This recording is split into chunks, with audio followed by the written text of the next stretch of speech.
Chapter 5. Initial Analyses Without Electricity Balancing.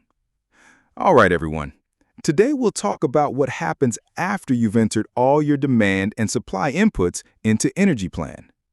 Think of it like setting up your grocery list, and now we're doing a quick kitchen stock check before deciding what to cook. In this phase, EnergyPLAN runs initial calculations to distribute your annual numbers, like electricity demand, heating demand, and production, from yearly totals into hourly values. This gives you a first sense of how energy flows without worrying about balancing issues like excess electricity or storage constraints. It's a fast way to see the basic shape of your energy system. First, we start with fixed electricity import or export. This is like having a standing deal with a neighbor. Every year, you either buy or sell a certain amount of electricity. EnergyPLAN takes your annual number and spreads it out hourly, based on a pattern you choose.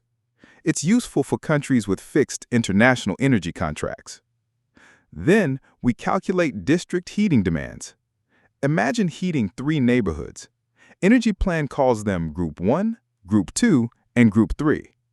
The software figures out how much heat each needs every hour, considering extra heat uses like running cooling systems with absorption chillers or making biogas.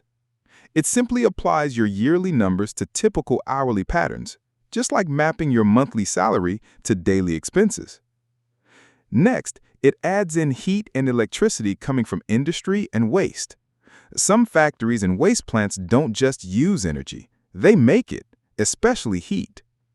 EnergyPLAN spreads this bonus energy into hourly slices, showing how much these sources contribute to your system. It even counts energy from biopetrol and gasification plants, though these are generally connected only to the third heating group. An important step here is subtracting some of the heating demand that must be handled by basic boilers. Think of this as like backup heating when fancy systems like CHP units are down for maintenance. Studies suggest taking out about 2% of heating demand and setting it aside for these boilers to represent real-world operation more accurately. This happens for groups 2 and 3, with the option to replace some of this backup heat with heat pumps if there's enough capacity.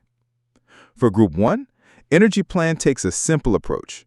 It counts how much heat is already coming from solar panels, industrial CHP, and waste incineration. Whatever heating need is left after these sources is automatically assigned to boilers.